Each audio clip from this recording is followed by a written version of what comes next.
नमस्कार and welcome to Curiously Education. दोस्तों, मैं हूं Prashant Mawani. This is current affairs और आज तारीख है 9 जुलाई 2022, दिन है सैटरडे।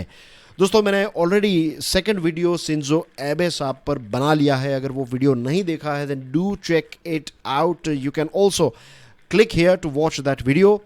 इसमें मैंने शिंजो एबे साहब के जीवन के साथ जुड़ी हुई कुछ इंटरेस्टिंग चीज़ें डिस्कस की हैं, भारत और जापान के रिलेशनशिप के बारे में बात की, और सबसे इंपॉर्टेंट चीज़ जो है that is civil nuclear agreement between India and Japan. ये क्यों एक्स्ट्रा ऑर्डिनरी है, ये क्यों इंपॉर्टेंट, वो भी मैंने एक्सप्लेन किया है। दोस्तों, हम सब जानते हैं कि शिंजो एबे साहब का निधन हो चुका है, उनकी हत्या हुई इनफैक्ट, राइट। और आज हमारा देश जो है officially state morning, right, MOURNING, morning का मतलब क्या होता है? शॉक व्यक्त करना। शॉक जो है इसको हम मॉर्निंग कहते हैं, राइट। हम जब उदास होते हैं तो this is a word in English called morning. खास करके जब किसी का निधन होता है, किसी प्रियजन का निधन होता है, तब जो हमें फीलिंग होती है उसको हम मॉर्निंग कहते हैं। तो ये जो मॉर्निंग है ये ऑफिशियली भारत इसको मनाने वाला है। और आज हमारा जो राष्ट्र ध्वज है वो हाफ मास्ट पर होगा, यानी कि जो टॉप पर होता है हमारा ध्वज वो नहीं होगा, जो इसका पॉल है तो उसका हाफ तक होगा ये, राइट। तो ये एक प्रकार का एक सिंबल है, आप कह सकते हैं, एक जेस्चर है, जिससे हम कहते हैं कि हमारा देश जो है इसको एक शौक मना रहा है। एक और चीज़ आप याद रखिए, एक छोटी सी बात है, ये इंपॉर्टेंट है, पे अटेंशन हियर, कि इस प्रकार की चीज़ें हैं ना नेशनल फ्लैग के साथ जुड़ी हुई, ये यूनियन होम मिनिस्ट्री के द्वारा हैंडल की जाती है। और आज क्योंकि हमारा देश जो है वो ये शौक मनाएगा, तो आज किसी भी प्रकार का ऑफिशियल एंटरटेनमेंट हमारा देश सेलिब्रेट नहीं करेगा।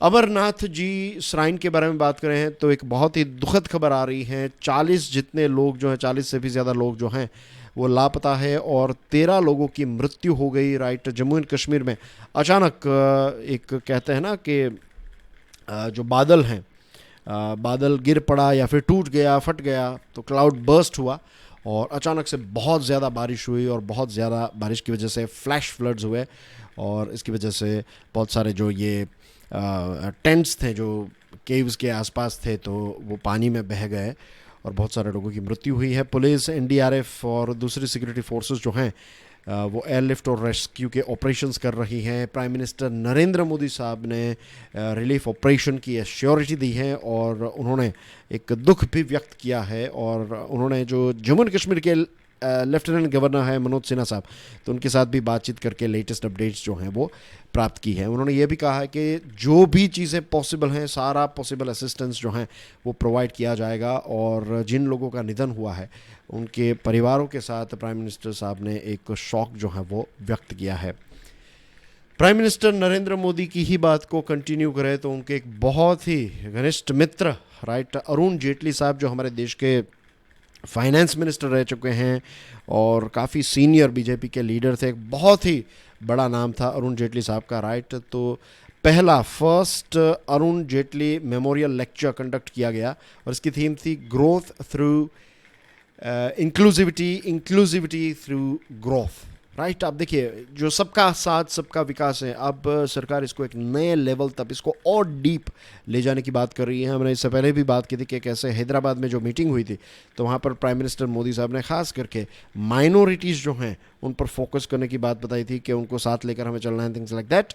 और प्राइम मिनिस्टर साहब ने ये बताया है कि अगर इंक्लूजन ना होना तो प्रॉपर ग्रोथ जो है, समावेशन के बिना, सभी का समावेशन जब तक नहीं होगा तब तक हमारा देश जो है वो प्रॉपर ग्रोथ जो है वो अचीव नहीं कर पाएगा। और ये बात उनकी टू द पॉइंट परफेक्ट है। उन्होंने ये भी कहा कि पिछले 8 सालों के अंदर सरकार ने वो सारे स्टेप्स उठाने की कोशिश की है जिससे हमारे देश का इंक्लूसिव ग्रोथ हो, चाहे हेल्थ केयर फैसिलिटीज़ हो, चाहे बेसिक कम्युनिटीज़ हो। और यहाँ पर आंकड़े आपकी स्क्रीन पर हैं। 9 करोड़ महिलाएं जो हैं उनको फ्री गैस कनेक्शन दिया है सरकार ने। 10 करोड़ से भी ज़्यादा टॉयलेट्स गरीबों के लिए बनाए गए हैं हमारे देश में। 45 करोड़ जनधन अकाउंट्स खोले गए हैं। 3 करोड़ पक्के घर बनाए गए हैं गरीब लोगों के लिए, ऑफ कोर्स। एंड 3.5 करोड़ लोग जो हैं उनको आयुष्मान भारत स्कीम के तहत फ्री ट्रीटमेंट जो है वो दी गई। यहाँ पर ऐसा नहीं देखा जाता कि कौन माइनॉरिटीज़ हैं, कौन मेजोरिटीज़ हैं, राइट, कौन किसने कांग्रेस को वोट दिया, किसने भाजपा को दिया, नथिंग लाइक दैट, राइट। ये सरकार की बात है, गवर्नमेंट ऑफ इंडिया की बात है। तो और सरकार के लिए हम सब जो हैं वो इक्वल हैं, और अच्छी बात है कि सरकार जो है वो इस दिशा में काम कर रही है। इंक्लूसिविटी, ग्रोथ, सेक्युलरिज्म, राइट, हमारा जो कॉन्स्टिट्यूशन है, उन सारी चीज़ों को हम लेकर साथ में चले तो हमारे जैसा देश इस पृथ्वी पर और मुझे नहीं लगता और कोई है। भले ही डेवलप देश में आपको दूर से अच्छा लगे, लेकिन ट्रस्ट में ये जो एक अलग ही बात है हिंदुस्तान की। आप देखिएगा, आप दुनिया के अलग अलग मीन सेलिब्रिटीज़ को देख लीजिए, आप उनके इंटरव्यूज़ देखिएगा, उनको तो जहाँ रहना है, राइट, शाहरुख खान, सलमान खान, अमिताभ बच्चन एक्सेट्रा, वो जहाँ पे चाहे वहाँ पर रह सकते हैं, राइट, फ्लाइट लेकर इंडिया आ जा सकते हैं जब चाहे तब, फिर भी वो इंडिया ही चूज़ करते हैं। द रीज़न इज़ कि यहाँ मीन्स अपना देश है ऑफ कोर्स, लेकिन आप देखिएगा, आप पूछिएगा बहुत सारे लोगों, यू विल फाइंड के इंडिया जैसी और कहीं पर जगह शायद है ही नहीं। तो सारी चीज़ें हमारे यहाँ पर हैं, राइट। अगर हम एक दूसरे के साथ मिलकर इंक्लूसिविटी को फोकस करते हुए, यूनिटी को फोकस करते हुए आगे बढ़े तो we can become one of the most developed countries in the world. ये हमारी क्षमता है। आज का ये आयोजन, ये प्राइम मिनिस्टर मोदी साहब के शब्द हैं, आज का ये आयोजन घनिष्ठ मित्र अरुण जेटली जी को समर्पित हैं। बीते दिनों को याद करते हैं तो उनकी बहुत सारी बातें, उनसे जुड़े बहुत से वाक्य स्वाभाविक रूप से याद आते हैं। उनकी ऑरिटरी हम सब उसके कायल थे, यानी कि उनकी जो स्पीच थी, definitely means I agree, Arun Jaitley साहब की जो एक स्पीच थी, उनका जो एक बात करने का तरीका था, इट वाज आउटस्टैंडिंग। और उनके वन लाइनर्स जो हैं वो भी काफ़ी बहुत ही इम्पैक्टफुल होते थे। और उनका स्वभाव जो है वो कहते हैं कि सर्व मित्र वाला स्वभाव था, राइट। सभी के साथ वो अच्छी तरीके से मित्रता के साथ रहते थे, इस प्रकार के थे अरुण जेटली साहब।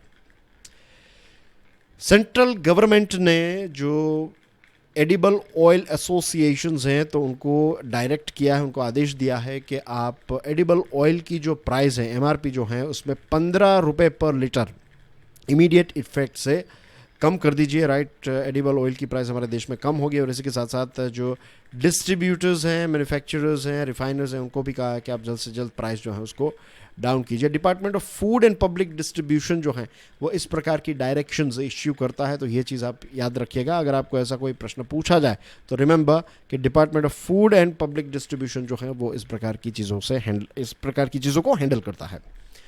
अब बात करते हैं डिफेंस मिनिस्ट्री की। तो डिफेंस मिनिस्ट्री जो है एक generation next artificial intelligence solution, एक प्रोग्राम, एक इवेंट जो है वो 11 जुलाई को कंडक्ट करने वाली हैं। और इसमें जो आर्टिफिशियल इंटेलिजेंस इनिशिएटिव्स जो हैं, जो डिफेंस सेक्टर के लिए पिछले 3 सालों में सरकार ने उठाए हैं, स्टेप्स उठाए हैं, तो उन सारी चीज़ों को डिस्प्ले यहाँ पर किया जाएगा।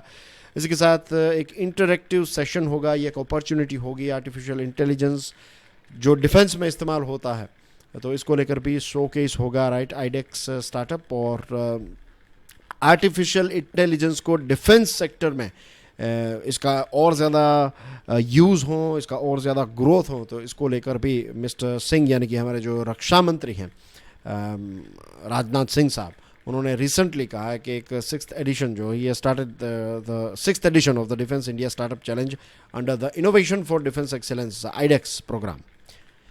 इसमें कुछ 70 जितनी आइटम्स जो हैं वो डिस्प्ले की जाएगी। Sophisticated imagining, sensor systems, big data analytics, autonomous unmanned system, secure communication system. तो ये सारी चीज़ें ये सारे ऐसे टॉपिक्स हैं, ये सारे ऐसे ब्रांचेस हैं जहाँ पर डिफेंस सेक्टर में हम और आगे बढ़ सकते हैं। और इनके साथ जुड़े हुए प्रोडक्ट्स जो हैं वो भी शोकेस किए जाएंगे। Union home minister Amit Shah जो हैं वो 30th मीटिंग आज अटेंड करेंगे, इसको चेयर करेंगे इनफैक्ट। और ये जो मीटिंग है ये नॉर्दर्न जोनल काउंसिल की है, जयपुर में होने वाली है। और ये जो नॉर्दर्न जोनल काउंसिल है, तो इस मीटिंग में क्या क्या होगा, इंटरनल सिक्योरिटी के बारे में बातचीत होगी, border dispute, cyber crime, drug trade, mutual border dispute between states, road transport, industries, water and power, ये सारी चीज़ों के ऊपर डिस्कशन होगी। नॉर्दर्न जोन काउंसिल में कौन कौन से राज्य आते हैं, Rajasthan, Haryana, Himachal Pradesh. Let me write down numbers here, right, ताकि आपको याद रहें। Number 3 is Himachal, number 4 is Punjab. और फिर यूनियन टेरिटरीज़ की बात करें तो Jammu and Kashmir, Ladakh, Delhi and Chandigarh, right. तो ये 4 राज्य और 4 union territories northern zonal council का पार्ट हैं। इसकी लास्ट मीटिंग 2019 में हुई थी। दोस्तों, हमारे देश में बारिश की सीज़न चल रही है और एज वी नो कि मच्छर की सीज़न भी आएगी अब। तो इसी चीज़ को ध्यान में रखते हुए हेल्थ मिनिस्ट्री ने 13 राज्यों के साथ एक मीटिंग की और हेल्थ मिनिस्टर साहब जो हमारे मनसुख मांडविया साहब हैं, उन्होंने कहा है इन राज्यों को कि आप ये वेक्टर बोर्न डिजीज़ जो हैं इसके लिए अभी से इसके प्रिवेंशन और कंट्रोल को लेकर स्टेप्स उठाइए। सीबीआई ने मुंबई के पुलिस कमिश्नर रह चुके Sanjay Pande, national stock exchange के फॉर्मर एमडी चित्र रामकृष्णन और रवि नारायण, इन 3 और इनके अलावा कुछ दूसरे लोगों पर एनएससी को लोकेशन जो केस है, तो इसको लेकर एक केस रजिस्टर किया है सीबीआई ने। ऑफिशियल के मुताबिक ये जब 2009 मीन्स ये जो एनएससी का लोकेशन को चेंज करने की जब बात थी, तो उस टाइम पर बहुत सारी इलीगल चीज़ें जो हैं वो सामने आई हैं। तो इसी चीज़ को लेकर यहाँ पर केस है। हज की शुरुआत भी हो चुकी है कल से, राइट। सऊदी अरेबिया में होती है हज की ये यात्रा, और ये जो यात्रा होती है मीन्स भारत से तो क्या दुनिया के अलग अलग देशों से मुसलमान जो हैं वो यात्रा के लिए जाते हैं, और 1 मिलियन यानी कि 10 लाख जितने लोग जो हैं वो दुनिया के अलग अलग देशों से वहाँ पर जाएंगे। और 79,000 भारत से मुसलमान जो हैं वो हज की यात्रा के लिए वहाँ पर गए हैं। कोविड-19 के बाद ये पहली बार इतने लोग जो हैं वो इसमें पार्टिसिपेट कर रहे हैं। हमारे यूथ अफेयर्स और स्पोर्ट्स मिनिस्टर अनुराग ठाकुर साहब ने जो एक स्कीम है इसको रिवाइज़ किया है, right. Cash awards, national welfare and pension to sports person, web portal for schemes of department of sports and national sports development fund websites in New Delhi. और इसमें बदलाव ये है कि जो कोचेज़ हैं, जो स्पोर्ट्समैन हैं, तो उनको कैश मिले, उनको पैसा मिले और डिजिटाइजेशन से डायरेक्ट इंटरेक्शन हो। तो ये सारी चीज़ें जो हैं इसमें कवर की गई हैं। यूएसए और रशिया के डिफरेंसेस जो हैं इसके बारे में काफ़ी बातचीत हुई G20 में हमारे जो external affairs minister S Jaishankar साहब हैं उनकी मुलाकात हुई उनके काउंटर पार्ट एंटोनी ब्लिंकन, और उसके बाद उनकी मुलाकात हुई सर्गेई लेवरोव साहब के साथ जो रशिया के फॉरेन मिनिस्टर हैं। जम्मू एंड कश्मीर के लेफ्टिनेंट गवर्नर ने जो सब इंस्पेक्टर्स की एग्ज़ाम थी जम्मू एंड कश्मीर में, तो इस केस को सीबीआई के हवाले सौंप दिया है, राइट। इसमें कुछ इश्यूज हमें देखने को मिले थे और 29 ये आर्टिकल 370 को रिमूव करने के बाद पहली बार एग्जामिनेशन कंडक्ट होने वाली थी, लेकिन अब इसमें इश्यू आया है, तो अब सीबीआई इसकी प्रॉपर इंक्वायरी करेगी। डिफेंस एक्सपोर्ट्स की बात करें तो भारत ने 2021-2022 में लगभग 13,000 करोड़ के डिफेंस प्रोडक्ट्स को एक्सपोर्ट किया। This is a big thing. USA हमारा सबसे बड़ा बायर है और यूएसए के अलावा south east Asia, west Asia, Africa के देशों को भी सामान बेचते हैं। पहले 90% जितनी चीज़ें जो हैं वो प्राइवेट कंपनीज बेचती थी, अब 70% हो गई और बाकी की जो हैं तो पब्लिक सेक्टर बेचती है। तो पब्लिक सेक्टर जो है पहले 10% जितनी चीज़ों को एक्सपोर्ट करती थी, अब 30%। तो पब्लिक कंपनीज यानी कि सरकारी कंपनीज जो हैं उनका परफॉर्मेंस काफ़ी इम्प्रूव हुआ है। और जनवरी में भारत और फिलीपाइंस के बीच में $374.96 बिलियन की डील हुई है। ये अभी तक की सिंगल बिगेस्ट डिफेंस एक्सपोर्ट की डील है भारत के किसी देश के साथ, और इसमें हम ब्रह्मोस सुपरसोनिक क्रूज मिसाइल जो हैं उनकी बैटरीज और चीज़ें हमें उनको सप्लाई करने वाले हैं। मध्य प्रदेश में इंडिपेंडेंस डे यानी कि 15 अगस्त से पहले फर्स्ट बैच ऑफ चीता, राइट। चीता जो है वो हमारे देश में नेचुरल हैबिटेट में नहीं पाया जाता है, तो हम जो हैं क्या करने वाले हैं, हम अफ्रीका से चीता जो हैं उसको कूनो नेशनल पार्क में इंट्रोड्यूस करने वाले हैं। And this is going to be world's first intercontinental cheetah translocation project. I hope कि ये सक्सेसफुल हो और बोरिस जॉनसन को ऋषि सुनाक रिप्लेस कर सकते हैं, और श्रीलंका में सरकार ने कर्फ्यू लगाया है ahead of mass protests. And that's everything in today's discussion, dear friends. Thank you very much for watching this video. इस वीडियो को दूसरे स्टूडेंट्स के साथ शेयर ज़रूर कीजिएगा। वीडियो पसंद आए तो please hit the like button and please don't forget to subscribe Curiously Education. Thank you very much for your love and support, dear friends. We need your love and support. We want you guys to share this current affairs lecture with other people. Editorial and article analysis वाले lectures को भी आप दूसरे students के साथ share करें, financial news analysis. और इसके अलावा आपने देखा होगा कि I have started making videos on some more important topics, right, individual stand alone videos, तो वो भी आपको मिलते रहेंगे। और शिंजो एबे वाला वीडियो आपने नहीं देखा है तो देख लीजिएगा। And I will see you soon. God bless you all. जय हिंद।